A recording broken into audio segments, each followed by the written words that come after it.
So today it is all about habits, making new habits and breaking those horrible habits that we all have. Hi YouTube, it's me Sheree Stevenson and I am back with another video. If you are new here, I talk about all things faith, having the mindset to get the life that you want, as well as living a free, simple, and more intentional life. In my last video, I showed you guys how to create your 2021 vision board with intention to get you results.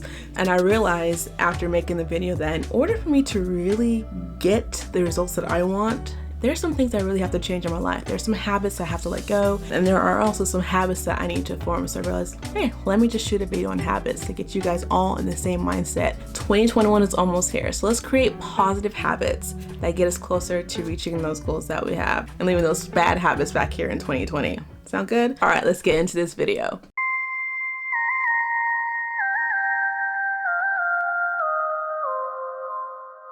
So I'm just gonna briefly talk about what habits are, how habits are formed, how to change habits, as well as how to form new habits. Then I'm gonna give you some resources and some apps on how to help you track those habits to get you closer to your goals. Sound good? All right, so number one, what are habits? So habits are behaviors or responses that we've learned from experience that we've done so many times repetitively that it has become habitual. How are habits actually formed? Our brains are powerful machines. Our brains are wired to respond to experiences by trial and error. Now, I'm gonna reference the book by James Clear, Atomic Habits, because I really think it was life-changing for me and I recommend you read it. But in the book, it talked about an experiment that a scientist did, and he created some form of box and he put these cats, a whole bunch of cats, and put a little lever in there for the cat to touch the lever and then the box would open. Time after time, the cats would figure out how to get out of the box and by pressing the lever and the lid would open. And day after day, they got in and out quicker because it became habitual. They knew exactly how to do it. They did it without thinking. They knew they get in the box, they knew how to get out the box. So that's basically how our brains are wired as well. We do things over and over again through experience, through trial and error, and then it becomes just like a second nature to us. So now we have these habits, we know how these habits are formed. How do we change these habits? So first I want to say changing a habit can be a very challenging process, and there are a few steps involved with changing habits. But let me just say, sometimes when we decide to change a habit, we change the wrong thing or we change the habit the wrong way. So there are 3 different layers of behavior change to changing a habit, and I'm just gonna briefly go over that. For a more in-depth study, for more knowledge on it, I really highly recommend you read the book. So the first thing about changing your habit or changing your behavior is to change the outcome. Most of our goals are associated with the end result, which is good. You want to lose weight, that's the end result. You want to win the championship game, that is the end result. I want to get 1,000K subscribers so I can be monetized on my YouTube. That is the end result. It is changing the outcome of a thing. So in order to change the habit, change the end result of what you wanted to change.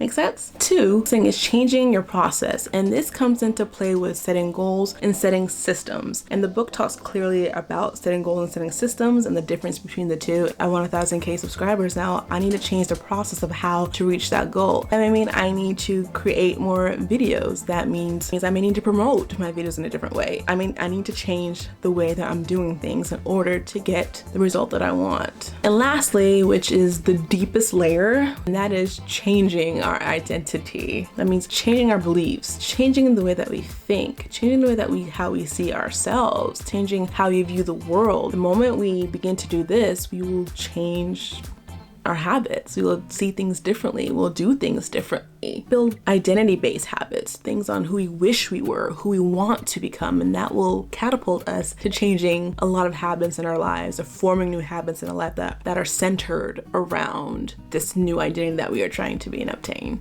Again, read the book. It really is good. How to build a new habit. So to build a new habit is a 2 C's and 2 R's, which are cues, craving, response, and the result. So in order to build these new habits, we have to really think about the cues. These cues trigger certain habits in our lives, meaning when your phone goes off, you know to check your phone because you have to check to see that you have a message. The door rings, you know to answer your door. Look for the cues in your life. They could be positive or negative cues. And secondly, it's craving. We crave the feeling of relief that the habit gives us. For instance, watching TV. I watch it to be entertained. You know, I eat chocolate because it makes me feel happy and good. A smoker smokes because they get the relief from the nicotine. It's a craving that they know there's a relief in that habit. First R is the response. The response, the action, or the thought is the habit that is formed. And then there's the reward. It is at the end of the habit. This in summation.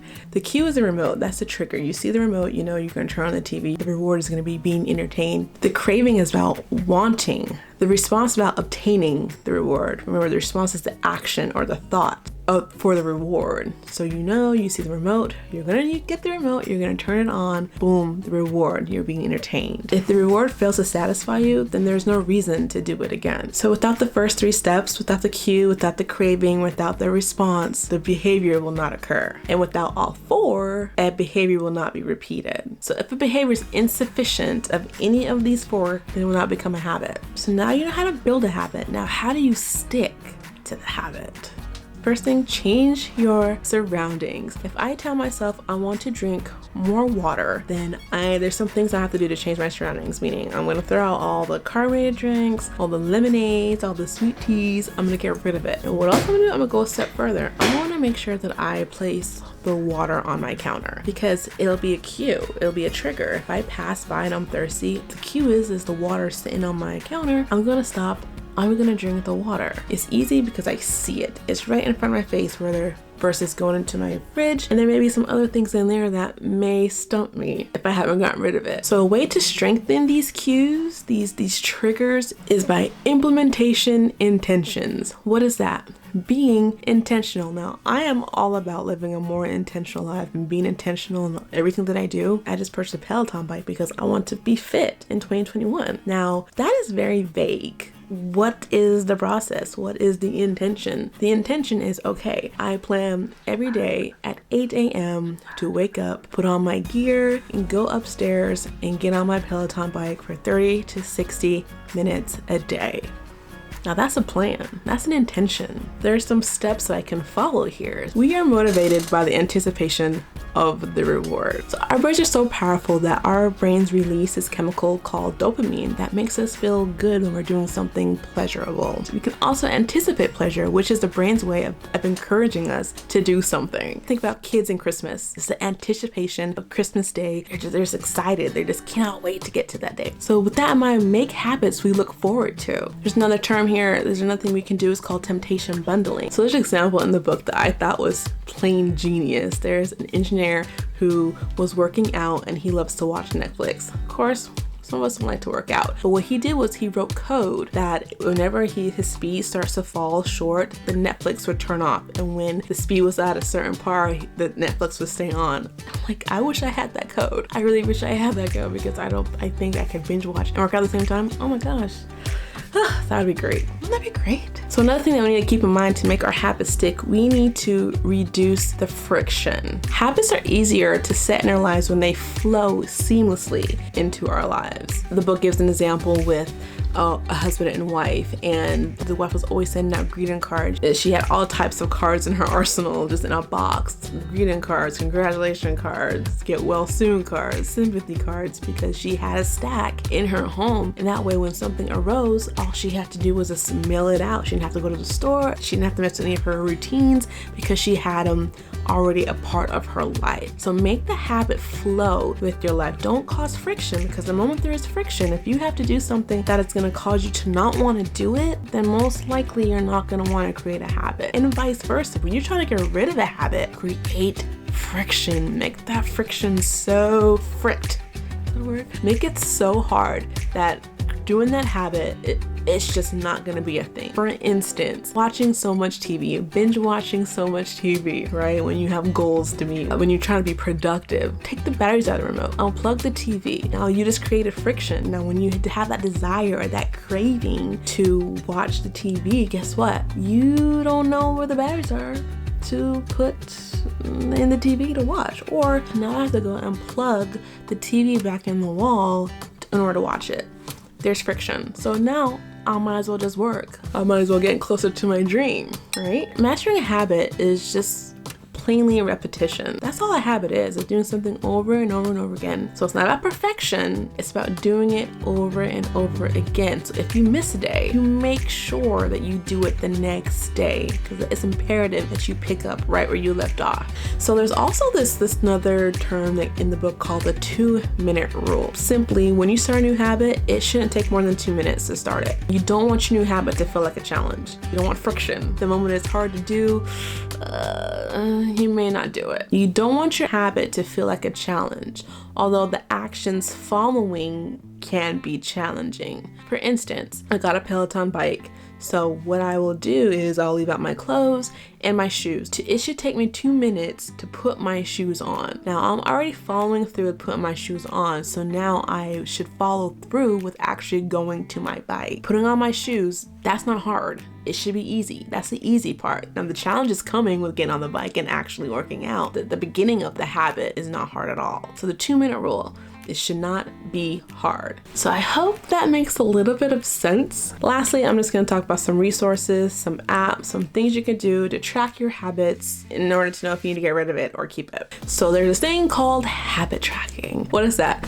It's simple. It is creating a list of all the things that you do with ease, all the habits that you may have, then putting a plus if they are good, a minus if they're bad, and then a question mark if they're questionable. And then you decide what you're gonna do from there. And when you are creating this list of your good, bad, and the ugly, or good, bad, and questionable, there's some things you can ask yourself to assess whether these are good habits, bad habits, or you just don't know. Ask, how does it make you feel? Is it getting you closer to your goals? Is it getting you closer to your dream life? Does this habit help you become the person that you really want to be in life? You only know the answer to these, and from there you should know what to do. There's some very cool apps out there that have kind of made habit tracking, sticking to a habit, pretty cool. Some have costs, some do not. The one that I am currently using, which I really like a lot, is called Streak.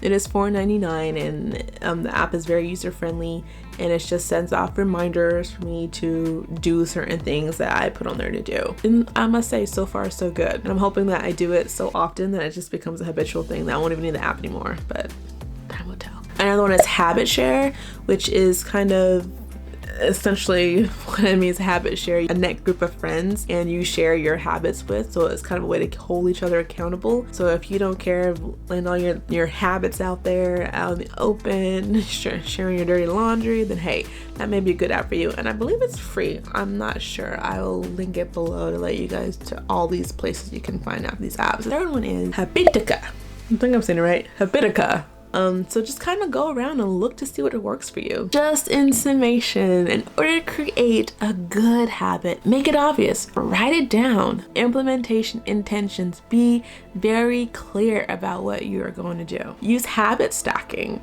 and design your environment. Make it work for you. Your surroundings are everything and you want success, so do whatever is going to help you be successful with your new habit. Make the habit easy, no friction. You use the 2-minute rule. I love this 2-minute rule. You know it should take you only 2 minutes to start a thing. Automate your habits. Invest in an app or get accountability partners to help you move forward with creating your new habits and sticking with it.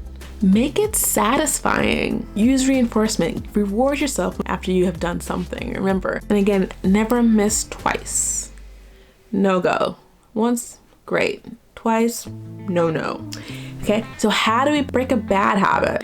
Make it invisible. Again, remember the example I gave about the TV. I unplugged it. I got rid of the remote. I got rid of the batteries. I couldn't see it. Remember, out of sight, out of mind. Make it unattractive. Reframe your mindset on how you see the thing. Just highlight the benefits of avoiding the bad habits. Remember, it's a mind thing. It's a mind thing. Again, make it difficult. I can't say this enough. Make it difficult. Friction. Remember, to create a good habit, you don't want any friction. But those bad ones, bring on the friction. Make it unsatisfying. Get an accountability partner. If there's something you don't want to do and you need help and not doing it, they will be in your face. They'll be like, no. And you can create a contract, a habit contract. with yourself or with others, and put some money on it. Put something on it that really holds weight. That way you really won't go through it doing what you don't want to do with that habit. Now, at the end of every video, I like to say a little something to my son, and it's just something from me to him, that when I'm no longer here on this earth, he has all these videos of me just tell him the best ways to live his life. So son, habits. Form good habits young in life and stick with them. The more good habits you have, the more you will get to where you want to be. You have goals, you have vision, you have purpose. Setting these good habits in your life, you will go far in life. Good habits. And if you do have bad habits, because we all have some bad habits that we just develop unknowingly sometimes, hey, there's a way you can get rid of them. So don't fret, don't fear, just work a little bit harder of getting rid of those bad habits so you become the great man or God that I know that you are. To everybody else, I hope that this video was helpful. I hope that you watch it and realize, okay, it is doable. I can get rid of these bad habits, and not only that, I can get some really good habits going in my life, because guess what? We have places to go in 2021. And so hey, I am here to cheer you on. We got this, we got this, we got this. And let's use wisdom. And sometimes we may need the help of the Holy Spirit on highlighting what these bad habits are in our life, because sometimes we just really don't know. So hey, ask the Holy Spirit. He is there to help you. Now, if you need prayer, please get at me, DM me. It is my pleasure to pray for you if you have a need. And I'm gonna end up by saying my little mantra in life, my creed: to love God, to love yourself, and love others. Until next video, y'all. Peace.